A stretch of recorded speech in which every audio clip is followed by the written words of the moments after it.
Alors, pour parler maintenant de la création avancée des cookies,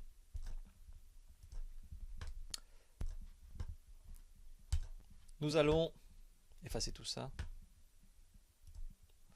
Nous allons créer un script enregistré sous le nom cookie advanced.php.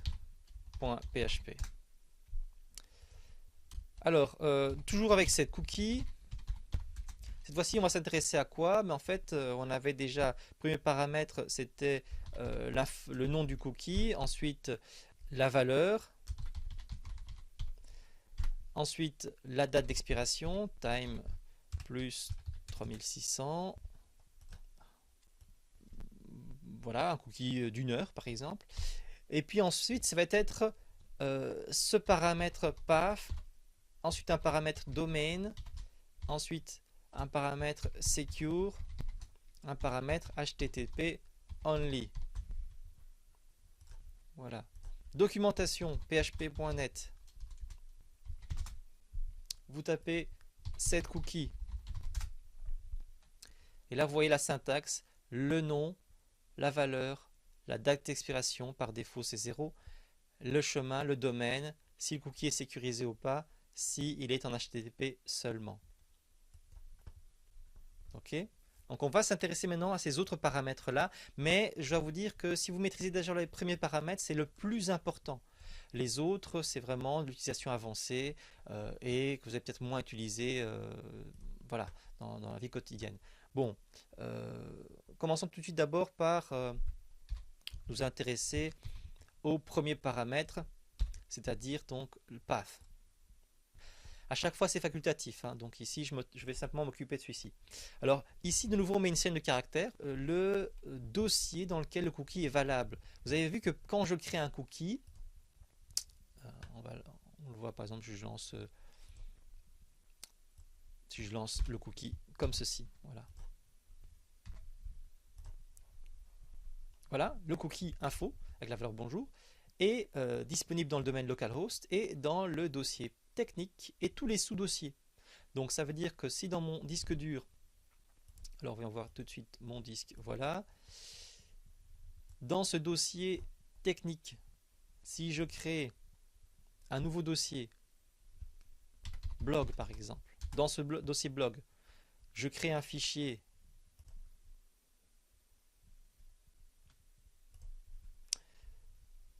test.php.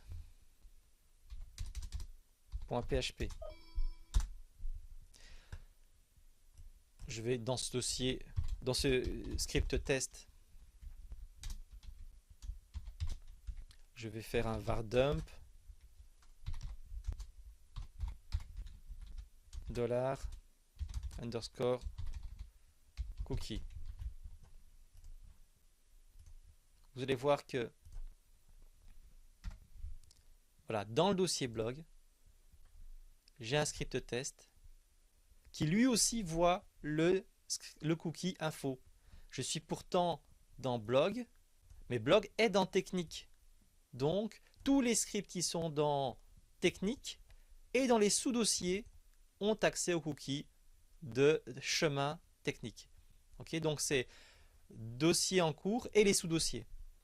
Voilà, ça c'est parce que j'ai créé un cookie sans donner de dossier. Maintenant, si je devais par exemple dire, voilà, le dossier ce sera technique / blog, donc ce sera le dossier blog qui est dans le dossier technique.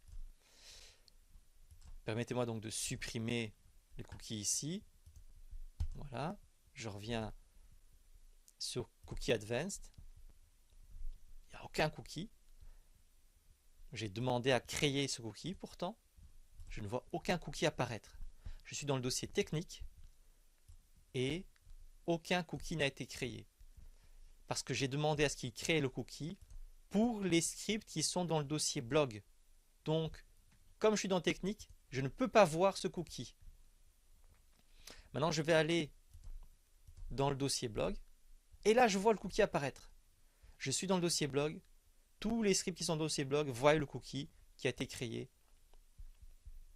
Voilà, je vais faire un petit peu ça comme ceci, on verra mieux. Voilà, comme ça. Et si je vais dans un des scripts, le script test, eh bien lui aussi, il a accès au cookie info. Donc ce troisième paramètre permet de limiter la visibilité ou l'accessibilité d'un cookie aux scripts qui sont dans l'un ou l'autre dossier. Dans ce dossier-là uniquement et les sous-dossiers de blog bien sûr.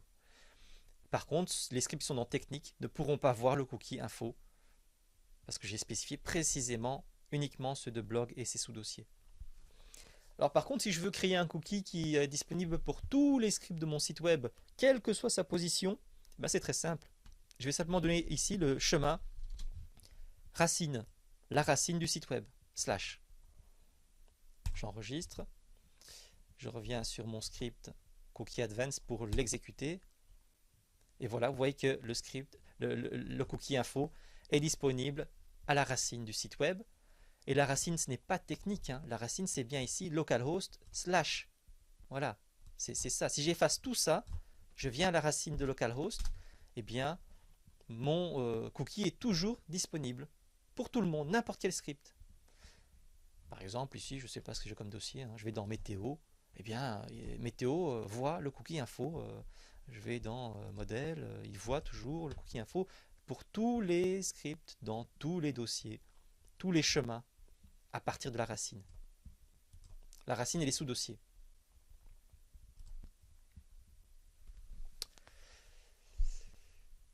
Voilà pour ce paramètre PAF. Le paramètre suivant, c'est le paramètre domaine.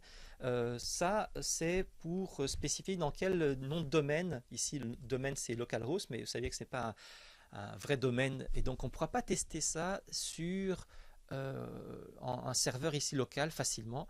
Donc, c'est beaucoup plus simple que je vous montre ça sur un hébergeur réel. Donc, on va faire un saut sur mon hébergeur.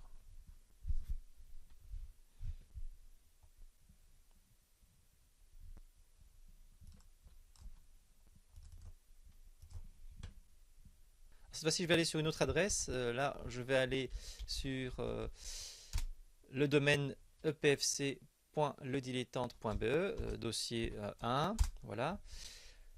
Donc, vous voyez que là, c'est un site web sur le net avec un sous-domaine EPFC. Donc, le sous-domaine, hein, vous connaissez bien 3xW, c'est sous-domaine par défaut.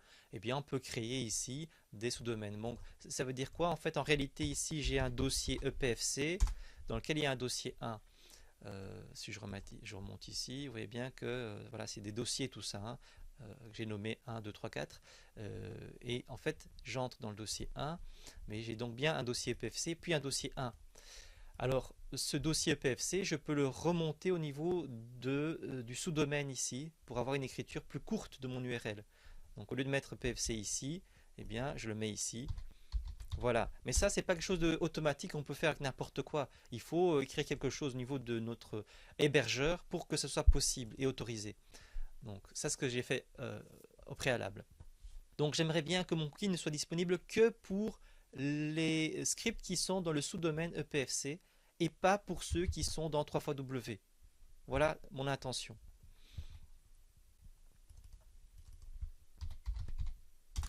Alors, je vais écrire dans mon script, donc cookie advance, je vais écrire cette partie ici, donc domaine, en mettant donc epfc.ledilettante.be. Très important de toujours commencer par un point au début. Il y a toujours un point au début de votre domaine. Ici, en l'occurrence, du sous-domaine EPFC. J'enregistre. Je dois envoyer ça sur mon hébergeur. Voilà qui est fait. Voilà. J'actualise ici. Et puis, je vais exécuter. Vous voyez que le cookie est créé. Il est cette fois-ci disponible pour epfc.ledilettante.be. Et j'ai mis ici dans tous les scripts qui sont à la racine de ce sous-domaine. Ok, de ce sous-domaine EPFC. Alors, maintenant, si je veux surfer, non pas là-dedans, mais dans le sous-domaine par défaut 3xW, eh bien, ici, aucun cookie n'est visible. Ok. Et si je fais /EPFC, aucun cookie n'est visible. Ok. Même alors que ce cookie a été créé par ce script-ci, Cookie Advanced, qui est dans EPFC 1. Donc c'est ce script qui a créé le cookie. On devrait voir le cookie, mais on ne le voit pas parce que on est dans le sous-domaine 3xW. Même s'il s'agit exactement du même dossier, que j'écrive epfc.ledilettante/1, lui aura accès au cookie parce que le sous-domaine est bien spécifiquement mis EPFC. Par contre, quand le sous-domaine est 3xW /epfc ici /1, c'est le même dossier, mais lui n'aura pas accès au cookie. Voilà. Bien faire attention à bien sélectionner ici votre voilà, votre nom de domaine pour voir s'il contient quelque chose. Hein.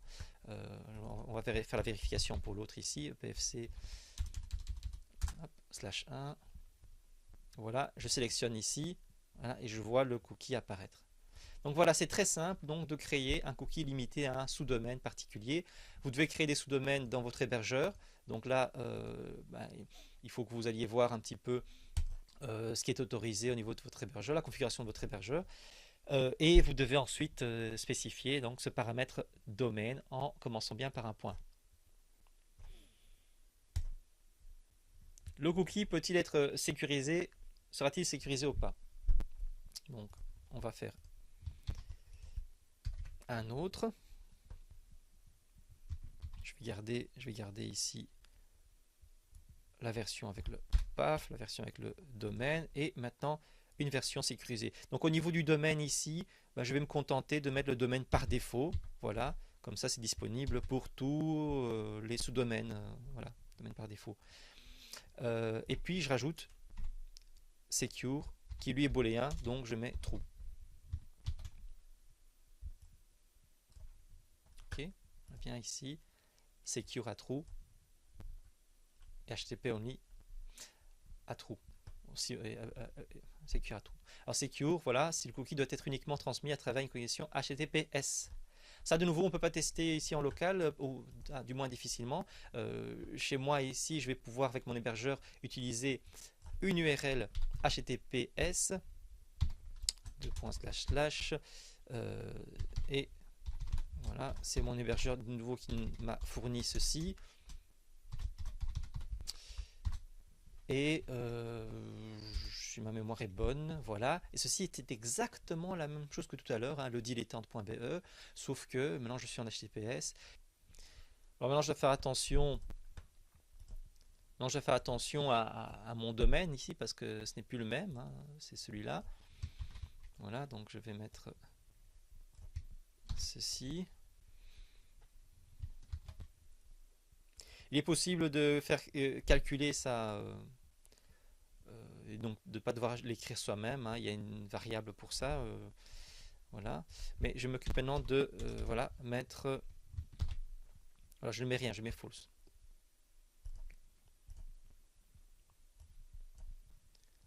Voilà. J'exécute mon script. Le cookie est créé. Pas de problème. Ok. Je le supprime.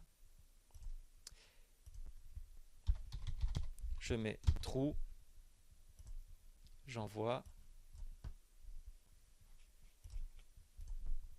Je réexécute. Le cookie est créé. Je suis en HTTPS sécurisé. Que je mette true ou false ici, même si je mets false, le cookie sera créé. Est-ce que le cookie doit être sécurisé? Que je mette oui ou non, si je suis en sécurisé, le cookie est créé. Par contre,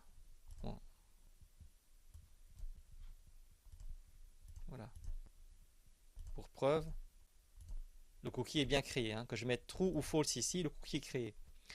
Par contre, si je ne suis pas en HTTPS, pour ça il me suffit simplement d'enlever ici mon S, je suis en HTTP normal.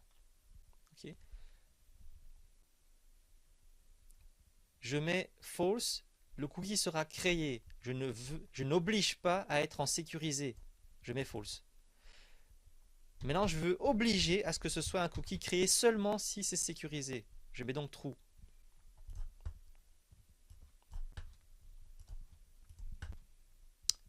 J'actualise. Aucun cookie n'est créé. Voilà, ça ne fonctionne pas. Je ne peux pas, je ne suis pas en HTTPS. Les cookies ne sont pas créés. Sinon, je passe en HTTPS.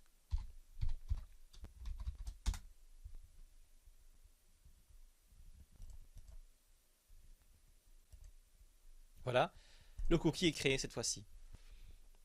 Ouais, donc c'est vraiment pour s'assurer qu'on est en sécurisé et que donc les données vont être cryptées lors du transfert à travers le réseau. C'est assez important pour la sécurité.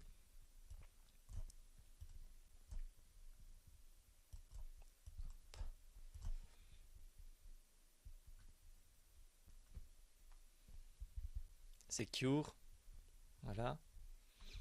Il nous reste à parler du dernier paramètre, HTTP only.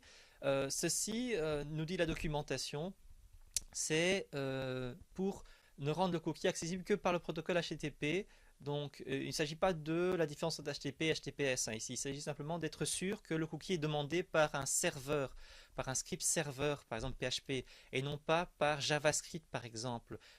Voilà, parce que si un langage de script veut obtenir des informations de façon donc frauduleuse, eh bien, il va essayer de tenter par exemple de le faire grâce à un script JS, et on appelle ça par exemple les attaques XSS, Cross-Site Scripting. Je vous invite à aller dans le chapitre de la sécurité qu'on abordera plus tard pour aller dans le détail de différents types d'attaques, des différents types d'attaques qu'un site peut subir. Mais en l'occurrence, voilà, ceci peut servir. Alors, tous les navigateurs n'acceptent pas ce protocole, ce HTTP only, donc il faut ne pas forcément s'y fier comme mesure de sécurité valable. Mais on va voir comment ça pourrait fonctionner en application. Alors là, j'ai plus besoin d'être sur mon hébergeur, donc quoique. Donc si je mets donc ça je vais garder. Je mets true ici, je vais mettre false pour la sécuriser, pour la partie secure, ça m'intéresse donc pas dans ce cas-ci, secure est à false, je peux donc en HTTP ou en HTTPS, et par contre HTTP only est à true, il faut absolument que ça passe par un script PHP et non pas par JavaScript. Alors pour tester ça, je vais créer un script JavaScript.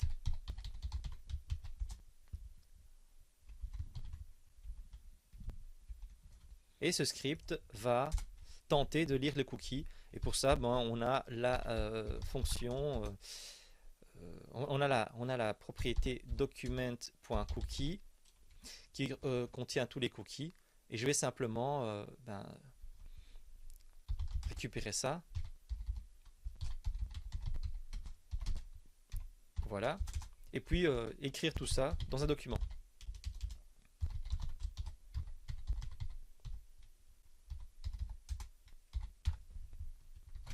Voilà, je mets ça ici. Hop, cookie js.htm. Voilà, pas besoin d'être en sécurisé, donc j'enlève le S. Et on voudrait créer un cookie on va appeler HTTP only pour ne pas confondre avec les autres. D'ailleurs, on va vérifier quels sont les cookies qu'on a à disposition ici. Voilà, il n'y a aucun cookie pour l'instant, donc il va devoir créer un cookie qui est dans ce domaine-ci, pour lequel il ne sera pas nécessaire d'être en sécurisé, mais par contre HTTP only, c'est ce qu'on veut tester. C'est parti. Voilà, je vais à présent mettre à jour mes fichiers sur le serveur, mon script PHP, cookie advanced, mon script JavaScript cookie.js, et pourquoi pas aussi un script lire cookie.php. Voilà. On va sur le serveur, je rafraîchis pour vous montrer que voilà, les trois fichiers ont été mis à jour, et on va tout de suite tester donc cette instruction là. J'exécute cookie advanced. Le cookie HTTP only a été créé pour ce domaine, et il est, vous voyez, il y a un petit V là, il est en HTTP only, donc seuls les scripts sur le serveur qui demandent par la requête network HTTP d'obtenir le fichier, alors pourront l'obtenir. Ok, vous voyez, protocole HTTP de demande.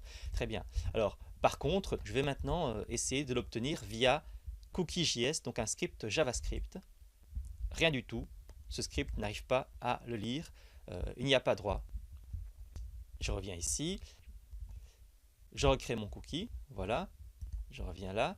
Un script PHP, un autre script PHP comme lire cookie y a bien accès.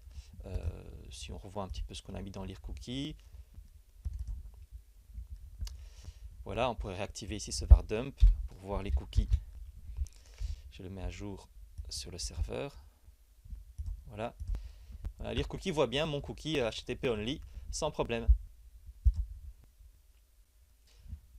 Alors que mon script JavaScript, lui, qui devrait normalement voir le cookie, ne le voit pas. Alors si on modifie cookie advanced et qu'on met cette fois-ci false ou rien du tout, alors par défaut, donc le cookie ne doit pas être en HTTP only. Je mets à jour sur le serveur cookie advanced. Je recrée le cookie. Vous voyez qu'il est modifié, il n'est plus en HTTP only. Donc les scripts PHP peuvent le lire, mais aussi les scripts JavaScript. On va voir tout de suite. En effet, le script JavaScript maintenant peut y accéder. Voilà, vous avez l'explication de tous les paramètres de, je remets ici true, voilà, de cette fonction setCookie. Je vais réactiver tout. Voilà. Donc,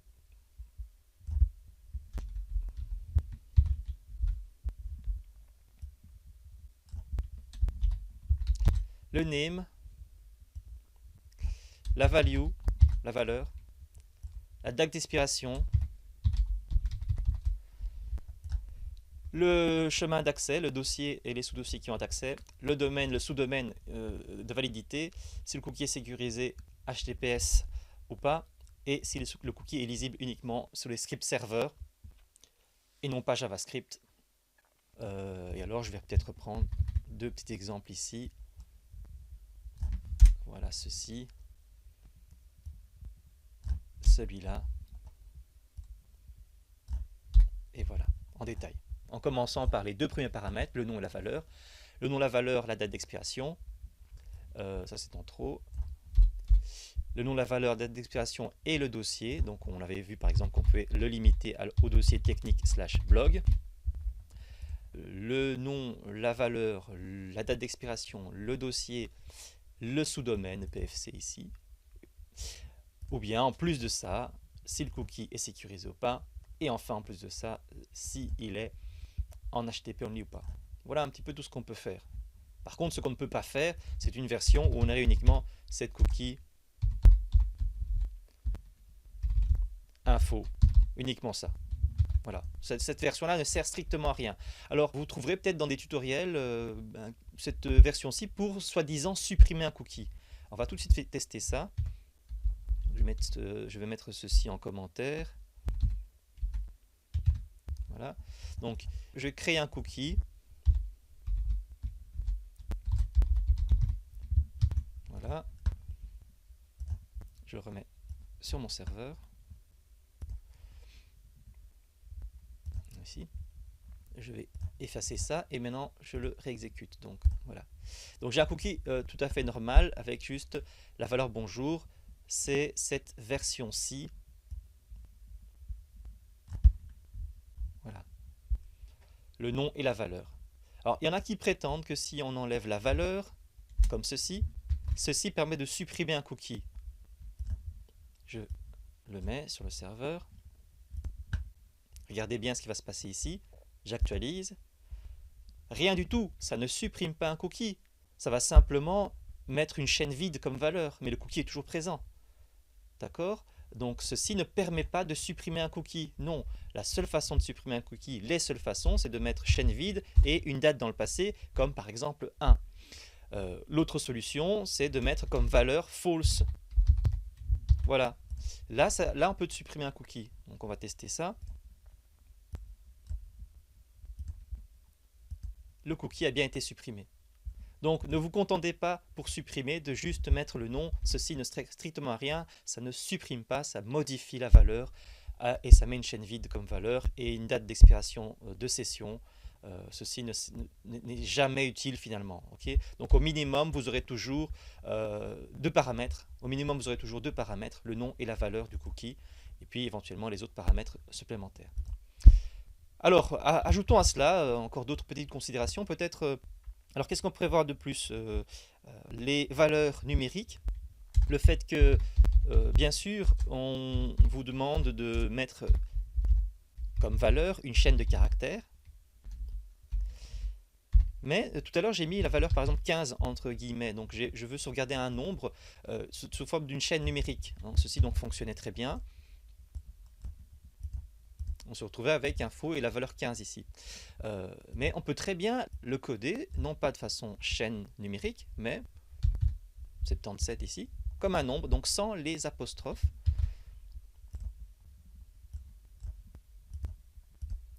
Ça fonctionne aussi très très bien. Donc ne vous en faites pas pour les valeurs numériques, vous les mettez avec ou sans les apostrophes. Ici, il va automatiquement convertir en chaîne numérique à votre place, puisqu'il y a une conversion qui se fait de façon implicite. Donc vous pouvez très bien mettre par exemple ici une variable qui contiendrait un nombre, par exemple comme ceci, NB, et la conversion se fera. Par contre, ce que vous ne pouvez pas faire à cet endroit-ci, c'est de mettre un tableau de valeurs. Donc ici un tableau de prénoms, Pierre, Paul, Jacques par exemple, voilà. Et vouloir sauver ces trois valeurs tableau donc dans un cookie. On va voir ce que ça va donner. Oui, oui, oui. Erreur, hein, voilà, le deuxième paramètre devrait être une chaîne de caractères. On a donné un tableau, donc ça ne va pas. Pour ça, pas du tout, vous ne pouvez pas mettre de tableau comme valeur. Vous pouvez mettre une chaîne de caractères ou un nombre, mais pas un tableau. Par contre, vous pouvez convertir ce tableau en une chaîne de caractères et lui donner. Donc là, je vais par exemple utiliser la fonction implode. Je vais donner comme paramètre donc la glue. Je vais séparer mes valeurs par des tirets par exemple. Deuxième paramètre, le tableau. Et je ferme ma fonction implode. Donc celle-ci convertit bien ce tableau en une chaîne de caractères dont les éléments sont séparés par un tiret. On va voir le résultat. Et voilà, info contient bien Pierre-Paul-Jacques. J'ai sauvé les données d'un tableau dans un cookie. Mais j'ai dû pour ça convertir ce tableau en chaîne de caractères. Je peux changer le séparateur, mettre une barre verticale par exemple, on peut mettre une virgule, voilà, on va voir. Vous voyez que la virgule est automatiquement encodée en caractère, puisque c'est un caractère spécial qui est interdit dans les cookies et dans les URL. Il est encodé, à la lecture, il va être décodé en virgule sans problème. Mais choisissez bien un séparateur ici qui vous permettra facilement après donc d'identifier les éléments. Ne prenez pas par exemple la lettre E, parce que du coup, comme il y a des E dans Pierre et dans Jacques, comment est-ce que vous allez savoir que les E qu'il y a ici entre Pierre et Paul, comme ça, au final, sont le séparateur. Choisissez donc bien un séparateur qui est particulier, une étoile par exemple. Voilà, ça c'est une bonne idée, ou un tiret. Okay. Quoi d'autre? On peut encore également créer un cookie. Je vais garder la version ici. On peut donc mettre une valeur numérique. On peut convertir un tableau en chaîne de caractères. Et on peut encore créer des cookies tableaux. Donc pour ça, par exemple, set cookie.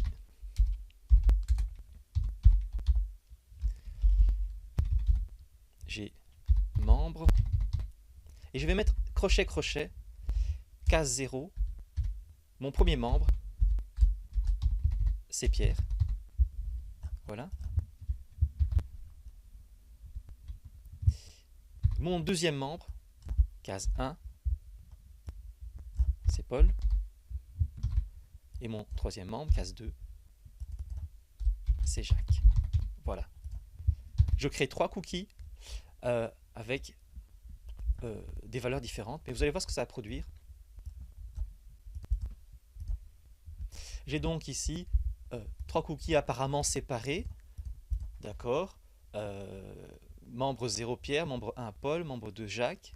Mais quand je regarde maintenant avec lire cookies, je vais me retrouver avec c'est pas du tout lisible ça. Mais sur mon serveur, c'est pas bien lisible. Je vais peut-être travailler en local. Vous allez voir que ça va être beaucoup plus lisible que sur le serveur. Voilà, Cookie Advanced. Voilà, je fais créer les cookies. OK. Et maintenant, je vais utiliser lire cookie.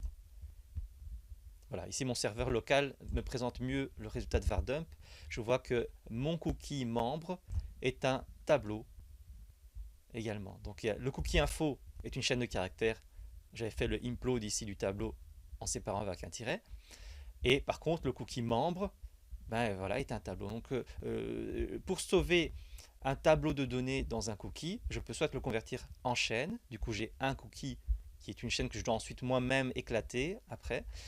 Ou bien, ben, je fais plusieurs créations de cookies en spécifiant les index moi-même. Et donc, du coup, quand je récupère ce cookie-là, j'ai un tableau. Je n'ai pas une chaîne de caractères.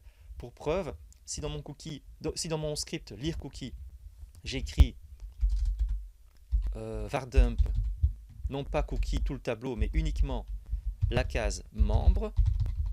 Vous voyez, je ne mets pas membre 0 ou membre 1, je mets la case membre. Eh bien, j'obtiens voilà un tableau avec les 3 membres. Ok.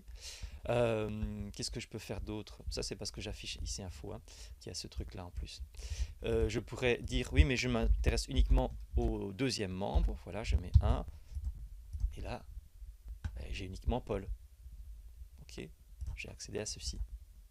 Donc, pour créer un cookie qui contient plusieurs valeurs, je peux soit convertir les valeurs qui sont dans un tableau en une chaîne de caractères séparée par un délimiteur. Du coup, j'ai un cookie chaîne de caractères comme d'habitude. Ou bien créer des cookies tableaux en spécifiant les indices. Ce qui est plus pratique parce que du coup, je récupère un tableau réellement et je peux directement le manipuler. Alors que dans ce cas-ci, je dois moi-même par la suite faire un explode, l'inverse d'implode, pour pouvoir récupérer les éléments dans un tableau. À vous de faire votre choix. Voilà, on a fait vraiment le tour en détail de tout ce qu'on pouvait faire donc avec cette fonction setCookie, des pièges à éviter. Je terminerai par une dernière chose. Voilà, donc je vais remettre peut-être éventuellement donc, tout ceci en commentaire. Je terminerai par une dernière chose en faisant par exemple cette création de cookies info77. je vais effacer les valeurs. Cookie advanced, voilà.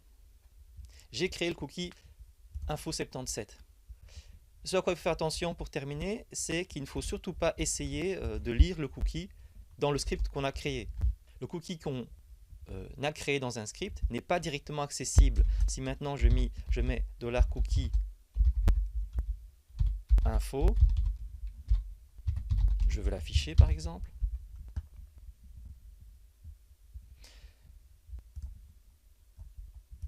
Voilà, donc je vais exécuter le script. Je me retrouve avec une erreur parce que ce cookie n'existe pas. L'indice info n'existe pas dans le tableau cookie. Comment ça se fait alors que je vois bien qu'il est là? Comment ça se fait qu'il me dit qu'il n'existe pas? Quand je rafraîchis ma page, là ça marche, il le voit. Ben parce qu'en fait, il faut se rappeler que c'est une architecture client-serveur. Sur le serveur, ce script-ci s'exécute. La demande de cookie est envoyée au client, au navigateur de l'internaute. Et avant que ce soit fini, le serveur essaie d'accéder au cookie info. Or, on n'a pas, ce cookie n'a même pas encore été créé. Et en fait, ce qu'on voit nous ici, c'est le résultat chez le client. Et chez le client, le cookie est créé, mais pas encore sur le serveur. Donc je recommence ça. Donc, il n'y a pas de cookie. Le script demande à créer un cookie. Et en même temps, il veut directement y accéder. Il n'est pas encore créé. C'est pour ça qu'il y a une erreur. Par contre, la deuxième fois qu'on exécute le script, là, vous allez voir que dans le network, dans le réseau, la première fois, il s'agissait d'une demande de création de cookies. Et il n'y avait aucun cookie disponible. Si je regarde ici, il n'y a aucun cookie disponible dans l'entête HTTP. Okay, il n'y a qu'une demande. Maintenant, quand j'actualise ma page, cette fois-ci, dans le réseau, il y a cookie. Le cookie est présent. Ne confondez pas set cookie, la demande, et cookie, tous les cookies qui ont été envoyés de l'internaute vers le serveur. La toute première fois, l'internaute n'a aucun cookie, dans notre cas ici, donc c'est pour ça que le serveur dit « Ah non, j'ai pas de cookie info à te donner » et qu'on a l'erreur. Donc, comment faire quand un script crée un cookie, demande à créer un cookie et voudrait l'afficher? Eh ben, dites-vous bien que, puisque c'est vous qui demandez à créer le cookie info, mais n'essayez pas d'afficher $cookie info. Que faire dans ce cas-là? Bon, dites-vous bien que ce qu'on avait vu auparavant reste toujours valable, hein. Ne jamais de toute façon essayer d'utiliser une super globale sans vérifier son existence. Donc, if isSet $cookie info, alors je récupère dans une variable simple, mais je dois bien faire attention à initialiser cette variable simple, else, dans le cas où ce cookie n'existe pas, par exemple parce que c'était la toute première fois qu'on voulait le créer, ou bien parce qu'il a été supprimé entre temps, quelle devrait être sa valeur dans ce cas-là? Eh bien, vous dites 77, tout simplement. Voilà, vous demandiez à ce qu'il ait la valeur 77, donnez-lui la valeur 77.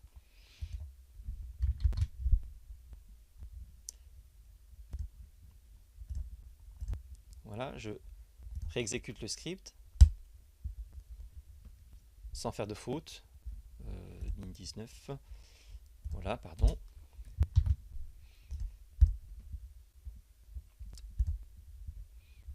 Mon cookie est créé, j'ai pas d'erreur et éventuellement je peux afficher info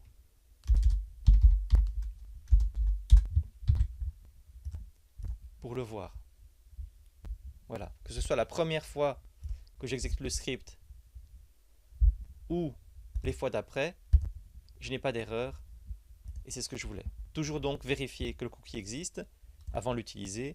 S'il n'existe pas ou si c'était la première exécution, on définit de toute façon une valeur par défaut. Voilà, c'est tout pour cette exploration de la technique des cookies. On a vraiment vu en détail les différents paramètres, les 7 paramètres de la fonction setCookie, et on a également vu comment est-ce qu'on pouvait enregistrer un nombre dans un cookie, comment on peut enregistrer plusieurs valeurs dans un cookie en les convertissant en chaîne, ou bien en créant un cookie tableau. Et on a également vu pourquoi il ne fallait pas vouloir accéder dans le même script qui demande à créer le cookie à $cookie parce qu'il n'est pas encore créé. Alors dans ce cas-là, si c'est le même script, on accédera via la variable initialisée à la valeur qu'on voulait donner au cookie. Merci et à bientôt pour les autres techniques de développement web.